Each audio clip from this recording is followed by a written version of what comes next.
Agora a gente vai falar de equações e sistemas de diferença. Tá? A gente vai começar com uma equação de diferença e uma série delas vai formar um sistema.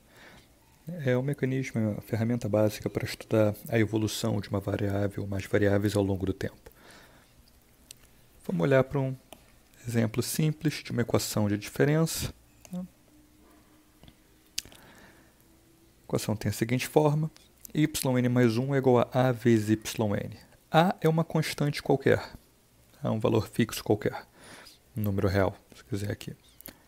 Yn é o valor da variável hoje, yn mais 1 é o valor da variável amanhã. Então o que a gente está dizendo aqui? A regra para passar do valor da variável de um dia para o outro é sempre a mesma. Tá? O valor amanhã é sempre igual a uma mesma constante multiplicado pelo valor hoje. Tá? Você tem muitos exemplos disso, tá? Particularmente simples é modelar o retorno de um investimento sem risco. Vamos imaginar que você investe uma quantia YN, R$100, por exemplo, no período N, um determinado mês, um determinado ano. Então você colocou YN no banco em um determinado investimento. Esse investimento te paga Rho vezes YN, por exemplo, paga 10% do valor que você colocou. Se você colocou R$100 no banco, a uma taxa de juros Rho igual a 10%, fixa, você vai obter R$10, 10% de 100. Tá? Então, no próximo período, quanto você vai ter? Qual vai ser o valor que você tem no banco no próximo período? O valor original que você colocou, mais o volume de juros que você ganhou. Tá? Que é os R$100 do investimento original, mais R$10 que você obteve, 10% do valor original, R$100. A gente pode colocar yn em evidência, tá? Vai ficar com uma Jô que multiplica yn mais 1, portanto, é igual a uma constante, 1 mais Jô que multiplica yn. Para voltar à notação anterior, basta definir 1 mais Rho como a minha constante A, tá? Que eu tenho aqui, e a gente está exatamente na forma original. Tá? Então esse é um exemplo. Como é que a gente resolve esse tipo de modelo? Tá? Bem, nota que falta informação. Não basta saber a relação entre hoje e amanhã. Eu preciso ter o valor dessa variável em um instante de tempo. A gente vai dizer que a gente precisa do valor inicial. Estrito senso não precisa ser inicial, pode ser em qualquer instante de tempo, mas o padrão é falar assim: a gente precisa de um valor inicial que eu vou chamar de y0. Como a gente resolve então essa equação? De maneira recursiva. O que significa isso? Eu tenho y0, posso obter y1 a partir dessa fórmula. Se eu pegar essa fórmula aqui em cima e colocar n igual a 0, como é que vai ficar? y1 é igual a vezes y0. A partir disso, eu posso calcular y2. Usando novamente a fórmula, é igual a vezes y1. Só que y1 eu acabei de calcular. y1 é exatamente esse valor aqui em cima. Então, eu posso substituir y1 por esse valor. y0 está aqui. Vai ficar a vezes a ao quadrado y0. Basicamente, eu estou compondo a cada período em cima do valor inicial. Sigo assim para o terceiro período. y3 é igual a constante ao cubo vezes o valor inicial y0. E assim por diante. Qual é a solução geral? Tem essa forma daqui. O valor da variável em um instante de tempo qualquer, n qualquer, é igual ao valor inicial da variável vezes a elevado a n. Por que eu estou fazendo essa operação aqui em cima n vezes? Ok? Bem, a partir daqui a gente pode dizer como essa variável se comporta ao longo do tempo. Se essa constante a for em módulo menor do que 1,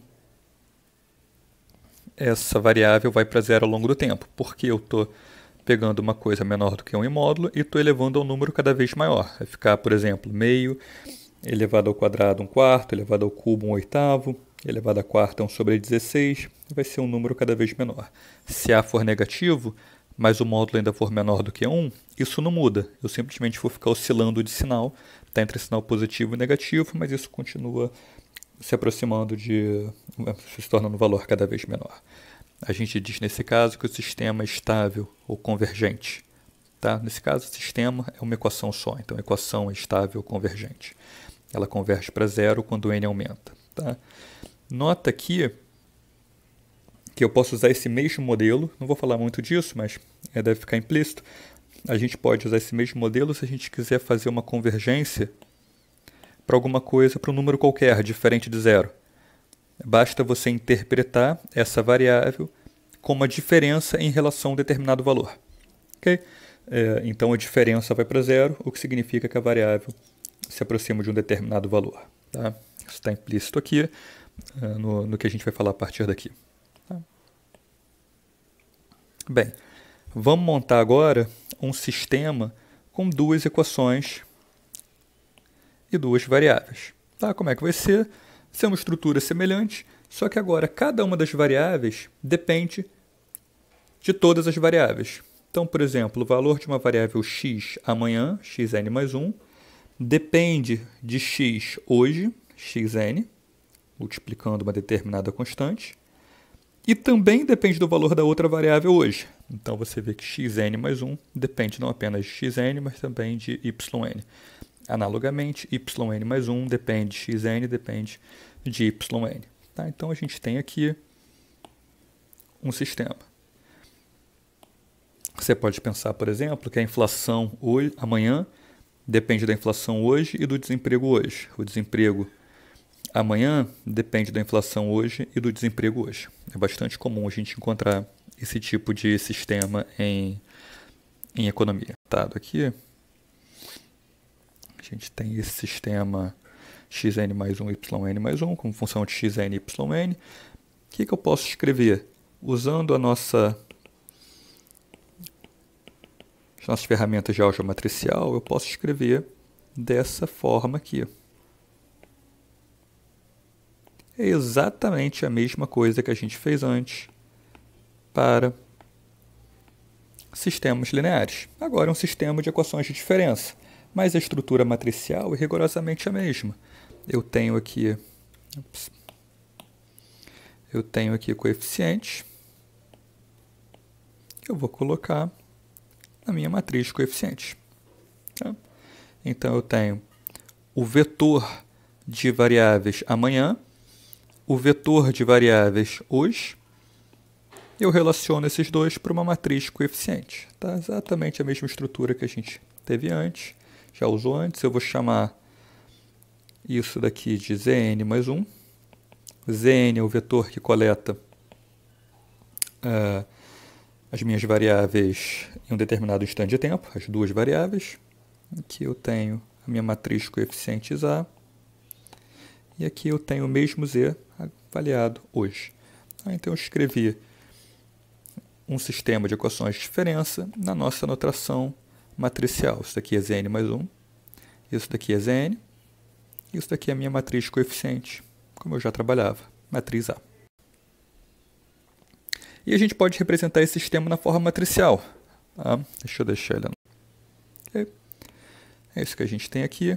Estou representando o sistema na forma matricial. Eu defino Zn como um vetor bivariado. Eu defino essa matriz com os coeficientes. Portanto, eu escrevo meu sistema nessa forma daqui. Tá? Você pode verificar que, de fato, essa representação está de acordo com o sistema original, bastando usar as operações de álgebra matricial. Tá? Eu vou escrever esse sistema aqui embaixo. Tá? Essa igualdade é exatamente essa. Zn mais 1 está aqui, matriz A está aqui, Zn está aqui. Tá?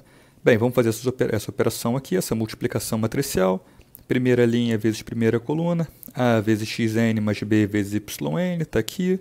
Segunda linha, primeira coluna, primeira e única, C vezes xn mais D vezes yn, está aqui. Ou seja, o que eu tenho? Xn mais 1 é igual a xn mais Byn, primeira linha do sistema. Yn mais 1 é igual a Cxn mais Dyn, segunda linha do sistema, também está conferida. Vamos olhar uma versão particularmente simples desse sistema. Tá? Eu vou pegar essa matriz aqui, essa matriz de coeficientes, e vou dizer que, olhar um caso particular em que B igual a 0 e C igual a 0. Ou seja, esse termo e esse termo vão ser iguais a zero. Ok? Como é que fica esse sistema? Xn mais 1 é igual a AXN, B sumiu, e YN mais 1 é igual a DYN, porque o C sumiu. Está aqui o sistema quando P igual a C igual a zero. Tá? Ou seja, os coeficientes que relacionam a evolução de uma variável com a outra variável do sistema são iguais a zero. Portanto, cada variável é independente. Xn mais 1 é igual a Xn, Yn mais 1 é igual a Dyn. Tá? Então, eu tenho o sistema de duas equações, duas variáveis, que na prática são duas equações separadas. Tá? E a gente já estabeleceu a solução nesse caso quando a gente viu a solução de uma equação de diferença. Se eu tenho os valores iniciais de x e y, qual é a solução geral para cada uma dessas equações aqui? Xn é igual a elevado a n vezes x0, coeficiente elevado a n vezes o valor inicial, yn é igual a elevado a n y0, de maneira análoga. Tá? Isso sempre vai ser verdade para matrizes diagonais. Nota que, quando eu venho para essa matriz e digo que b igual a 0 e c igual a 0, eu passei a trabalhar com uma matriz diagonal. Uma matriz diagonal em um sistema de diferença faz com que as equações sejam independentes entre si. A evolução de uma variável não depende da evolução das demais variáveis. Os termos fora da diagonal principal são exatamente aqueles que relacionam a evolução de uma variável x com a evolução das demais variáveis y ou quaisquer outras. Tá? Então, a gente já tem a solução para o caso geral, a gente já tem a solução para o caso geral de matrizes diagonais. O caso geral significa que isso daqui pode ter qualquer dimensão, não precisa ter apenas duas variáveis aqui. Tá? E agora a gente vai para o caso geral no sentido de matrizes que não precisam ser diagonais. Tá? O que a gente vai fazer no próximo vídeo.